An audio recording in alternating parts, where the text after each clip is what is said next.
Irmãos, preste bem atenção no tema: a liberdade da confissão e o caminho para a misericórdia. Está escrito no livro de Provérbios, de número 28, versículo de número 13. Quem esconde os seus pecados não prospera, mas quem confessa e os abandona encontra misericórdia. Irmão, é um versículo poderoso para meditar. Ele nos fala diretamente sobre a importância da honestidade com Deus e conosco mesmo, né? Esse aí é o tema central desse texto aqui. Meus irmãos, nós temos em mente hoje, é um convite direto, esse texto, para a verdade da transformação.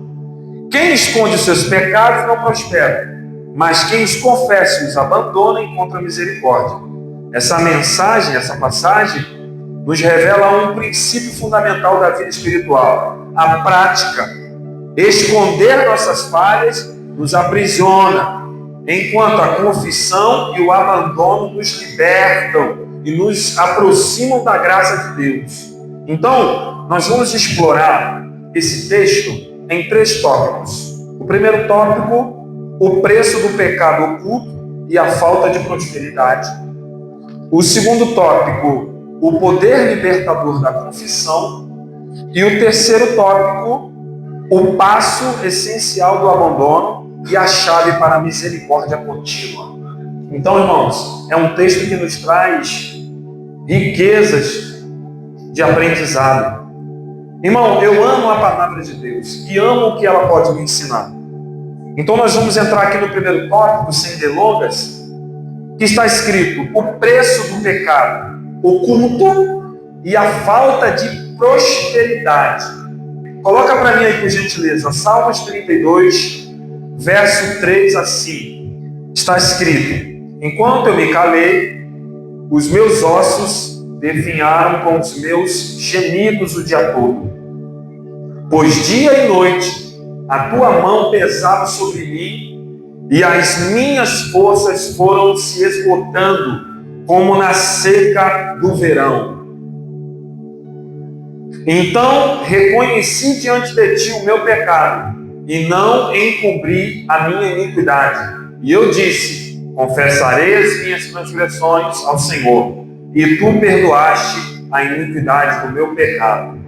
Irmãos, que texto maravilhoso! O preço do pecado oculto e a falta de prosperidade. Coloca mais um versículo para mim, por gentileza, que está em Josué 7, do versículo 11 ao versículo 12. Israel pecou, violou a aliança que eu lhe ordenei, apossou-se das coisas separadas para Deus e roubou-as, escondeu e as colocou junto dos seus bens.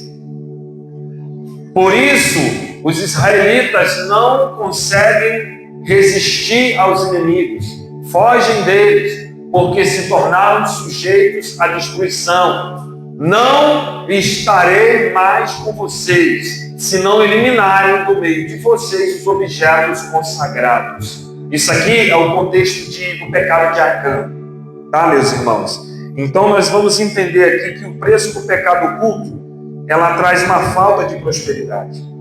Irmãos, isso aqui é um versículo que afirma que quem esconde seus pecados não prospera. O que significa prosperar dentro desse contexto aqui? Não se trata apenas do sucesso financeiro ou material, mas de uma prosperidade integral. Irmão, prosperidade tem a ver com paz interior, clareza de consciência, um relacionamento saudável com Deus e com os outros, e a capacidade de viver plenamente a vida que Deus planejou. Então, meus irmãos, entenda isso, em nome de Jesus. Olhe para cá, preste atenção. Prosperidade, quando se fala de prosperidade diante de Deus, não é apenas o material. Não é apenas, meu irmão, eu ter algo de sobejar. Prosperidade não tem a ver com isso. Prosperidade é no seu âmbito total. Uma pessoa próspera é uma pessoa que tem abundância de relacionamento para com Deus. É uma pessoa que tem abundância de relacionamento para com os irmãos. É uma pessoa que tem paz interior. É uma pessoa que vive de uma forma plena na presença de Deus. Irmãos, nós temos que entender que quando nós não confessamos, deixamos de prosperar em todas as nossas áreas. Entenda também que confessar aqui, irmãos, não é você sair falando para todo mundo, não é você chegar, pastor, eu quero me confessar. Geralmente quem tem essa prática é outro tipo de igreja que tem confessionário. Aqui a gente não tem isso, mas é óbvio que o pastor está disposto aqui a ouvir você, a te ouvir. Mas, irmão, o confessar aqui é ter sinceridade com Deus. É ter uma vida, um relacionamento que você chega diante de Deus e coloca diante dele, muitas das vezes, irmão, pecados que a gente tem, às vezes, como estimação. Guardamos no oculto do nosso coração e não falamos para ninguém. E até pensamos que estamos escondendo de Deus, mas não estamos escondendo de Deus. Irmãos, infelizmente, nós temos que entender que quando você entende que Deus ele conhece teu coração, que você entende que Deus ele sonda a tua mente, teu coração, você vai ter liberdade para poder chegar diante de Deus e confessar. Não é vergonhoso não, irmão. Chegar diante de Deus e você falar, Senhor, me ajuda nessa fraqueza. Pai, eu não consigo largar a mão desse negócio, mas eu peço que o Senhor me ajude, que o Senhor me direcione, que o Senhor me dê força. Irmão, eu tenho certeza, você está confessando diante de Deus. E outra coisa, irmão, confessar é ter o desejo de abandonar, porque assim a prosperidade de Deus, ela vai vir na sua vida. Irmãos, um primeiro ponto aqui, sobre o peso do pecado oculto e a falta de prosperidade, é o peso na consciência. A pessoa, os pecados ocultos criam um peso esmagador na alma. Como o salmista Davi ele descreve, no silêncio sobre a iniquidade leva a decadência física e espiritual. A culpa corrói a paz, rouba a alegria e impede a intimidade para com Deus. É complicado. Então, meus irmãos, nós temos que entender que o pecado oculto ele traz um peso na consciência. A pessoa não consegue viver bem com ela mesma. Ela não consegue viver bem com ninguém. E quando começa a entrar entre determinados assuntos que fala sobre santidade, sobre relacionamento com Deus, essa pessoa ela começa a se retrair, começa a evitar. Irmão, esse é um primeiro passo para a frieza espiritual. É importante, irmão, que nós venhamos entender esse ponto.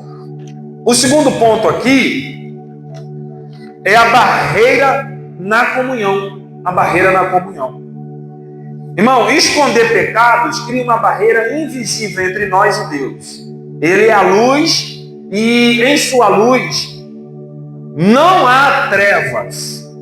Tentar esconder algo dele é como tentar apagar o sol. Essa ocultação impede que sua graça flua livremente em nossas vidas e que a sua vontade se manifeste plenamente. Então, não tem como, irmão. Pecados ocultos criam barreira na comunhão, não só para com a igreja, porque muitas pessoas de repente vai se esfriando, e de repente não vem mais para o culto, não quer vir mais para a igreja. Não, muitas das vezes é porque aquela pessoa está com peso na consciência. Aí criou-se uma barreira invisível entre ela e Deus. Obviamente, essa pessoa, ela não vai querer estar em comunhão com o povo de Deus. Não vai querer estar em comunhão com a igreja. Então é importante entender que quando você não tem o hábito de confessar diante de Deus, meu irmão, essas coisas vão acontecendo. E você vai cada vez mais se afastando da presença de Deus. E isso, irmão, é muito triste. E um terceiro ponto aqui, para a gente finalizar aqui, é a quebra de aliança. Irmão, a quebra de aliança. A história de Acã, como foi lido ali no livro de Josué, no texto de Josué, demonstra como um pecado oculto pode trazer consequências desastrosas. Mas não é só para a gente não. Traz para quem está na nossa volta também. Traz para a nossa casa também. Irmão, infelizmente, Nós temos que entender essa realidade. Quebra de aliança. Pecado oculto quebra a aliança. E quando se quebra a aliança, meu irmão, aí não tem para onde correr. Você quebrou um princípio basilar do relacionamento para com Deus. Então que o Senhor tenha misericórdia.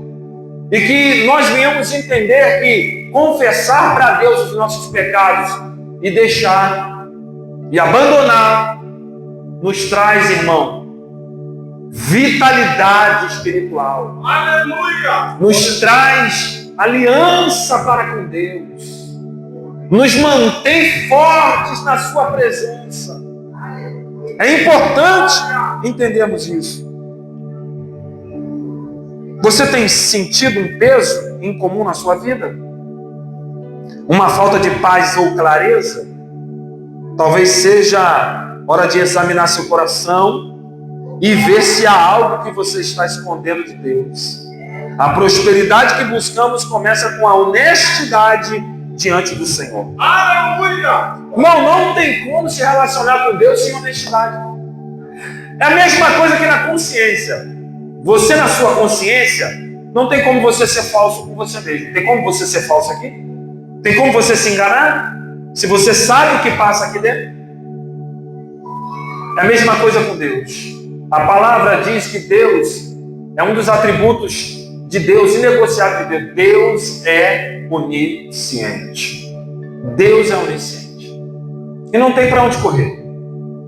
Ele sabe de todas as coisas, mas parece que a gente esquece. Você já percebeu que o ser humano esquece que está sendo vigiado? Big Brother, por exemplo. Câmera para tudo quanto é lugar.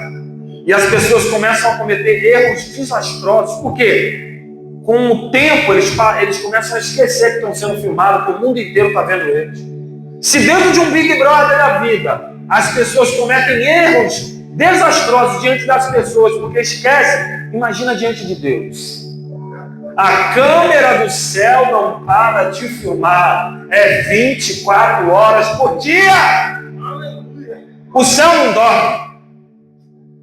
Lá a Bíblia diz que é 24 horas. Santo, santo, santo, santo, santo, santo. É 24 horas, meu irmão. O céu, ele não para descanso. Segundo tópico, irmãos, para nós avançarmos. O poder libertador da confissão. Isso aqui é maravilhoso. Irmão, eu quero dar uma ênfase aqui na questão da confissão, porque o crente assembleano, ele tem medo danado. Quando fala confissão, eu vou me expor, as pessoas vão saber da minha vida. Irmão, aqui a ideia não é saber. Quando o texto nos pede para nós confessarmos, já disse. Isso é para quem tem vida de oração. Isso é para quem tem o hábito de falar com Deus. Você tem que confessar a Deus. Se você confessar o pastor vai te ouvir, vai te aconselhar. Mas quem pode te perdoar é Deus. Então nós vamos ver aqui o poder libertador da confissão. Coloca para mim, por gentileza, 1 João, capítulo 1, versículo 9. 1 João, capítulo 1, versículo 9. Está escrito: se confessarmos os nossos pecados, Ele é fiel e justo para nos perdoar os pecados e nos purificar de toda a iniquidade. Aleluia. Ou de toda a injustiça. Irmãos, como está escrito em Provérbios, no capítulo 20, no número 28, do versículo 13, a parte B, diz que quem os confessa e abandona, encontra misericórdia. Se confessar os nossos pecados, Ele é fiel e justo para perdoar os nossos pecados. É interessante saber que a confissão é mais do que apenas admitir que erramos. É um ato de humildade, reconhecimento e entrega. A confissão é um ato, irmãos, de humildade, reconhecimento e entrega. Não é apenas admitir, eu errei. Não.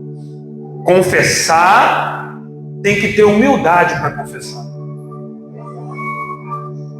E tem que estar, como está escrito no Salmo 37, tem que estar enquadrado lá. Entrega teu caminho ao Senhor, confia nele. Tem que ter confiança em Deus para entregar. Confissão tem a ver com entrega. O primeiro ponto que eu quero meditar sobre esse tópico 2, o poder libertador da confissão, é o reconhecimento da verdade.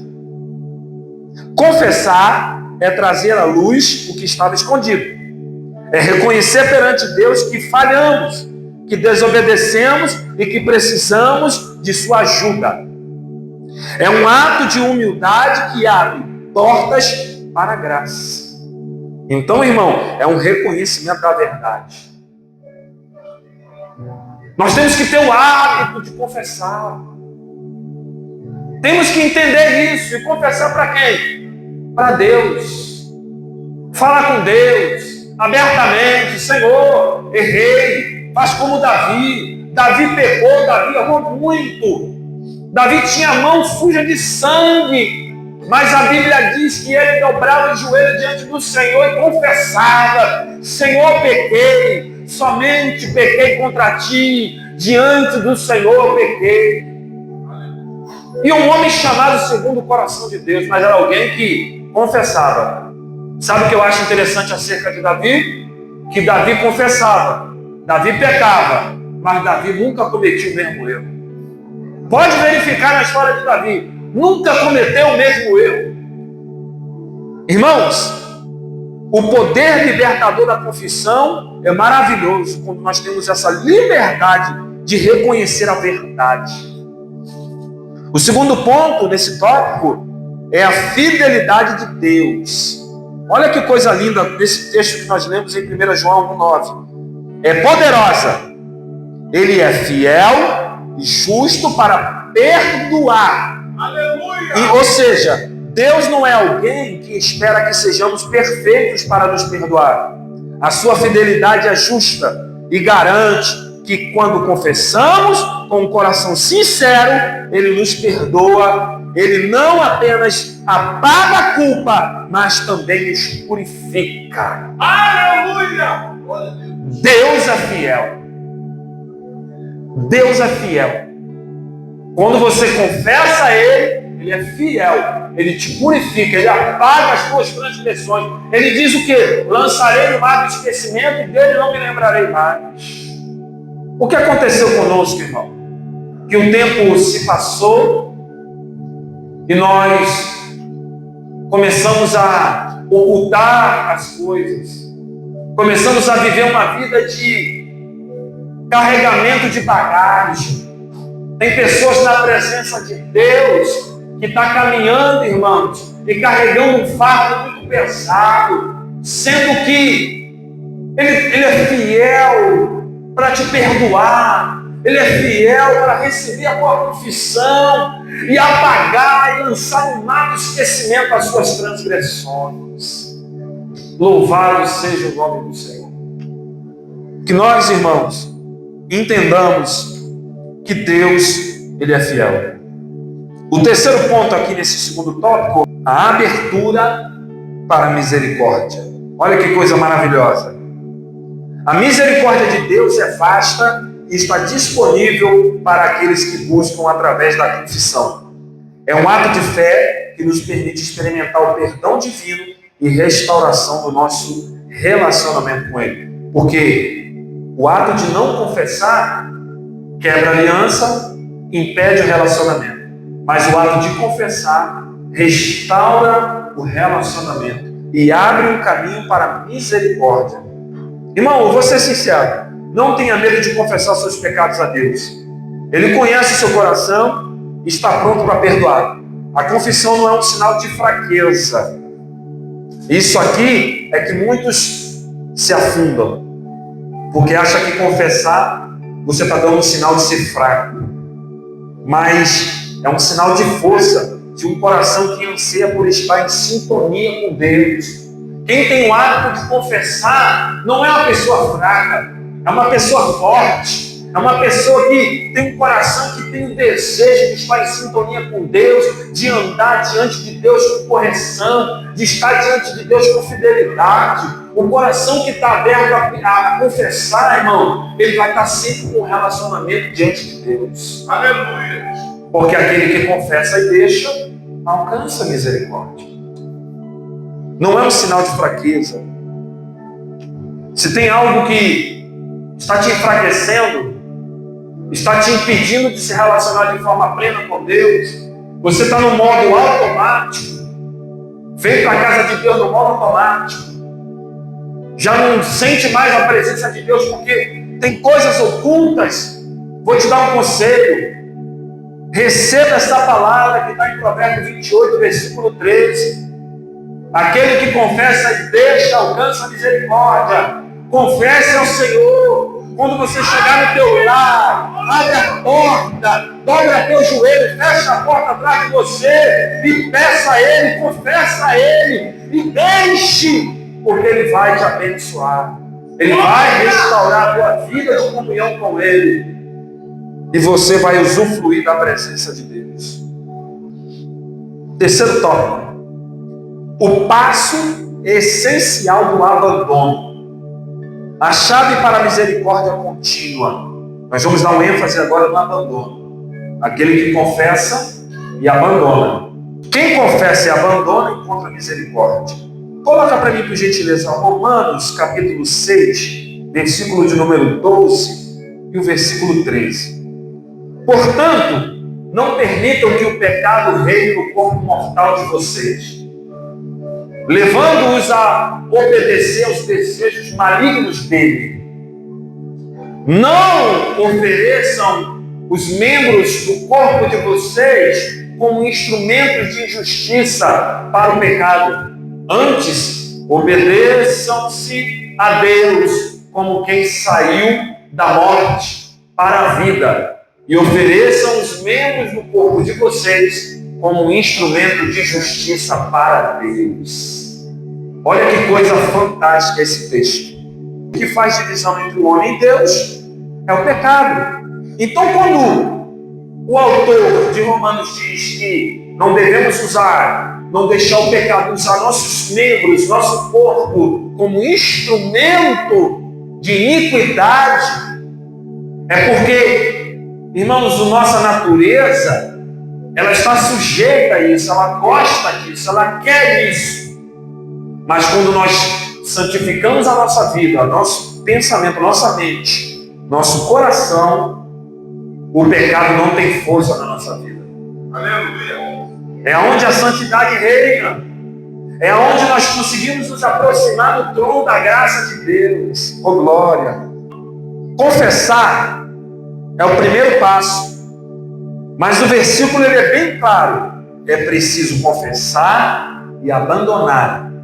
O abandono do pecado é a advertência prática da sinceridade de nossa confissão e o caminho para encontrar misericórdia contínua. Ou seja, eu conheço muitas pessoas que diante de Deus confessavam, pedia perdão, misericórdia, mas de repente caía no mesmo pecado. Passava-se um tempo, as mesmas práticas. Quantas pessoas nós conhecemos hoje aí que estão, meus irmãos, praticando as mesmas coisas? Mas por quê? Porque não está abandonando de fato, não está sendo sincero diante de Deus. Não adianta eu só confessar, eu tenho que abandonar de vez, porque o abandono, ele é a prova clara de que eu estou sendo sincero diante do Senhor. Aleluia. Quem roubava não rouba mais, Oh, glória. quem se drogava não se droga mais, quem se prostituía não se prostitui mais, quem matava não mata mais, quem mentia não mente mais, quem brigava não briga mais. Uma prova sincera de que você realmente abandonou. E isso, irmão, é algo visível. As pessoas têm que olhar e falar: poxa, fulano, como é que era fulano? E hoje fulano, poxa, está diferente, hein, fulano? Nossa, sumiu, poxa, não vem mais aqui. É porque a palavra de Deus, ela fez efeito na tua vida. O Espírito, ele te convenceu, ele redarguiu o seu coração. E você agora confessou o teu pecado e abandonou de vez. Oh, glória! Oh, glória! Nós temos aqui também 3 pontos dentro desse tópico que é o passo essencial do abandono. E também a chave para a misericórdia contínua. Primeiro ponto, mudança de direção. Abandonar o pecado significa tomar a decisão consciente de se afastar dele, de mudar de atitude e de comportamento. É um compromisso de não mais praticar aquilo que desagrada a Deus. Tem que ter uma mudança de direção. Sabe o que significa a palavra conversão? Hoje eu sou convertido. Não é assim que a gente fala? Quando eu não era convertido, a palavra conversão significa simplesmente mudança de direção. Mudei de direção. Eu estava indo para lá, agora eu estou indo para cá. É por isso que os caminhos que você andava antes, hoje não anda mais. Da meia volta. Conversão. Eu ia numa direção a espaços largos para o inferno. Mas de repente a graça abundante do Senhor desceu sobre nossas vidas e os nossos passos agora estão direcionados para o céu. Oh glória! Mudança de direção. Irmãos, não adianta eu dizer, eu sou convertido, mas eu fico frequentando os mesmos lugares que eu praticava a iniquidade. Ah, mas agora eu tenho que ser sal e luz. Irmão, sabe como você é sal e luz nesses lugares onde você praticava o pecado? É você nunca mais parando lá. As pessoas vão sentir sua falta. E quando elas olharem para você, vai ver que os seus passos agora estão numa direção totalmente oposta do que era antes. Aí sim, você está sendo luz e sal. Agora, a pessoa se converte, mas não deixa de sair do botequim. Ah, mas eu não estou tomando mais cerveja não. Eu só tomo refrigerante e fico batendo papo com meus amigos. Você só mudou a capa. É uma capa gospel agora. É só uma versão gospel. Mas está sentado num lugar onde é instrumento de iniquidade. Onde as pessoas estão ali se viciando, falando mal da vida alheia. É um local que não vai te edificar. Eu tenho amigo que vivia no meio da prostituição. Aquele que vivia no meio da prostituição, agora ele vai ter que ir lá, agora depois de convertido. Ele vai lá no prostíbulo para ficar pregando a palavra? Está repreendido, irmão. Lá está aí. Se eu me converti e não estou mais naquela direção, eu não tenho que ir para aquele lugar. Onde já se viu? A carne é fraca, o espírito está pronto, mas a gente tem que vigiar. Entende? É complicado. Existe uma diferença muito grande entre você evangelizar e você testemunhar. Evangelismo é para a igreja. Isso que eu estou fazendo aqui, eu estou evangelizando, porque eu estou ensinando verdade central do evangelho. Agora, testemunhar é lá fora.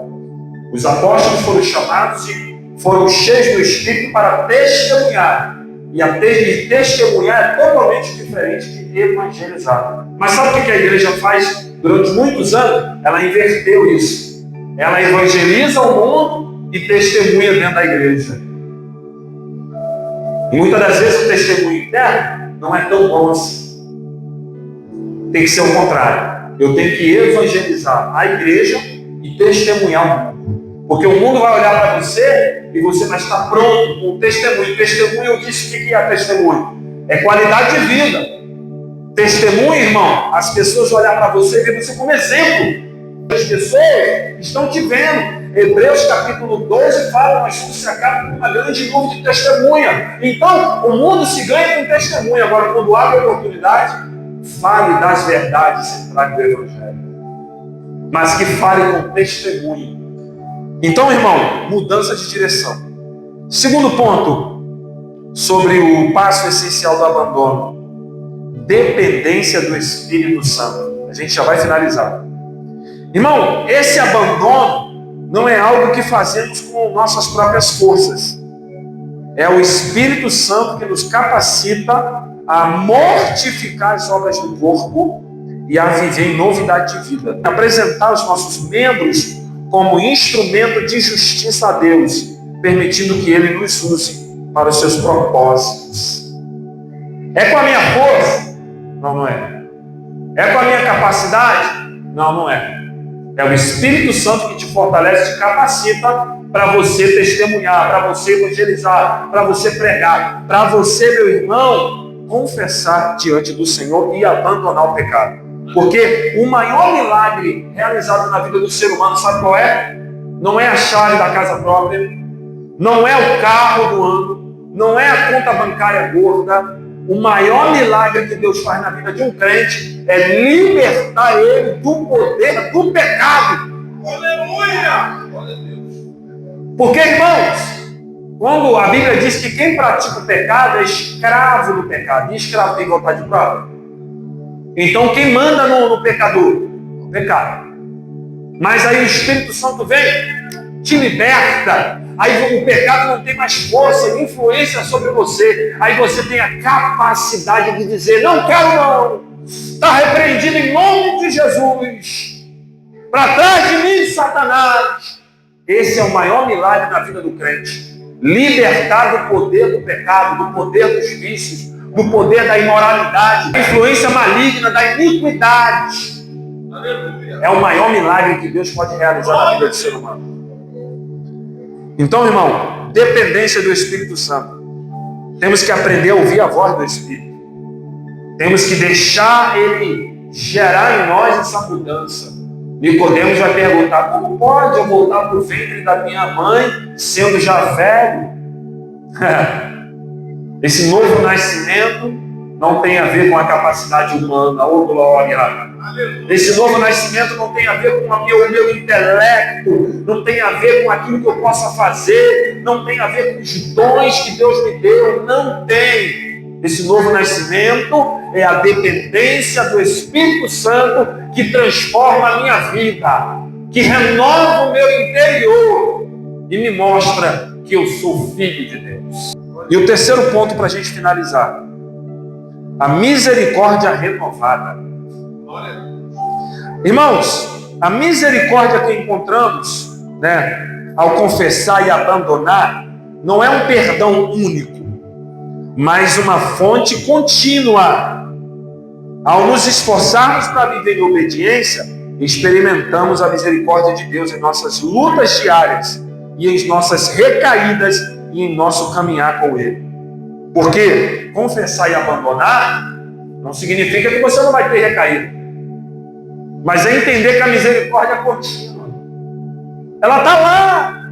Irmãos, tem gente que abandona Deus e abandona a sua casa porque não acredita mais no poder do perdão. Não acredita mais que porque já cometeu 10, 15, 20 vezes a mesma coisa, Deus agora não pode perdoar. Deus pode, Deus quer, mas você precisa tomar posse da misericórdia contínua do Senhor. Aleluia! Lutar para abandonar de verdade. Entender que a misericórdia está ali. Ai, eu falhei. A misericórdia está lá. Ai, eu estou sendo tentado. Porque tem gente que acha que ser tentado é pecado. Não, não é. Jesus foi tentado e não pecou. Ser tentado, irmão, não é pecado. Pecado é quando você consuma o fato e dá luz. Aí o pecado ele é gerado como se fosse uma criança, né? Exatamente. Aí você dá a luz ao pecado e vem as consequências. Vem as responsabilidades de ter que arcar com aquela criança que nasceu. Então, irmãos, ser tentado não é pecado, mas quando você identificar que está sendo tentado, repreenda, se arrependa, confesse e abandone, porque o Senhor vai te abençoar. A misericórdia está lá todos os dias da sua vida. Aleluia! Creia nessa palavra. E o que nós precisamos abandonar hoje? Qual é o pecado que está impedindo a sua prosperidade espiritual? Peça a Deus força, sabedoria para se afastar dele. E a verdadeira misericórdia vem quando combinamos confissão com mudança genuína de vida, buscando viver para a glória de Deus. Esse é o segredo. Para a gente finalizar aqui, já deu nossa hora? O versículo de Provérbios 28:13 é um farol de esperança para todos nós. Ele nos ensina que a ocultação do pecado nos paralisa, mas a confissão sincera e o abandono decidido nos abrem portas para uma vasta misericórdia de Deus. Que possamos abraçar essa verdade em nossos corações, vivendo com honestidade diante de Deus e permitindo que a sua graça nos transforme e nos guie em uma vida de verdadeira prosperidade e comunhão com Ele. Que o Senhor nos ajude a confessar e abandonar tudo que nos afasta dele. Que Deus te abençoe, te fortaleça e te renove.